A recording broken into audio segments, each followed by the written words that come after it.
Revised Curriculum, Makabansa Grade 2, Quarter 3, Week 6, Serbisyong Pangkalusugan sa Aking Komunidad.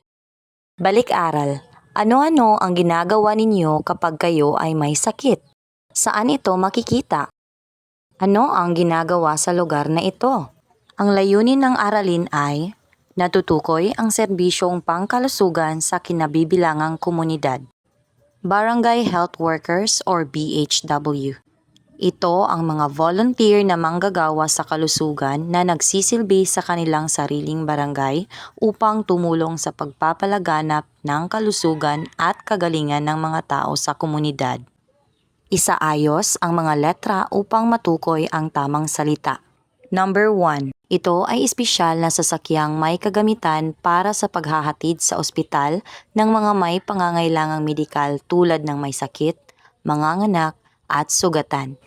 Ang sagot, ambulansya. Number 2. Tindahan ng mga gamot. Ang sagot, butika. Number 3. Taong dalubhasa sa pangangalaga ng ngipin at galagid, kabilang ang paggamot ng mga kondisyong nauugnay rito. Ang sagot, dentista. Number 4.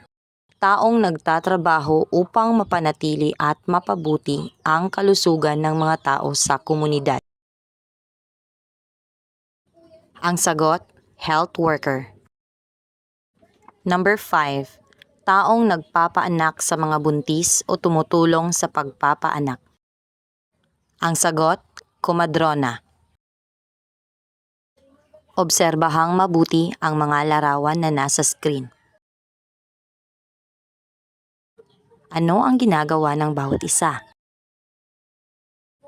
Kanino tayo lumalapit kung may lagnat, sakit ng ngipin, sugat? Roleplay.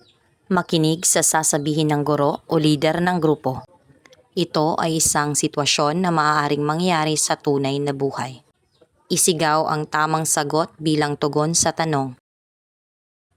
Halimbawa, guro, may sakit si nanay, saan tayo pupunta? Mag-aaral, ospital. Halimbawa, guro, kailangan ng gamot ni kuya.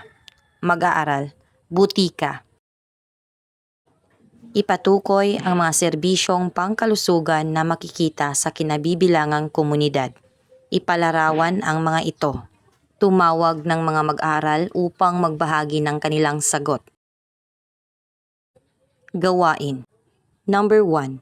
Ano ang tawag sa lugar kung saan tayo nagpapagamot? Number 2. Sino ang tinatawag kapag may sakit? Number 3. Saan makakabili ng gamot? Sino ang tumutulong sa buntis sa panganganak?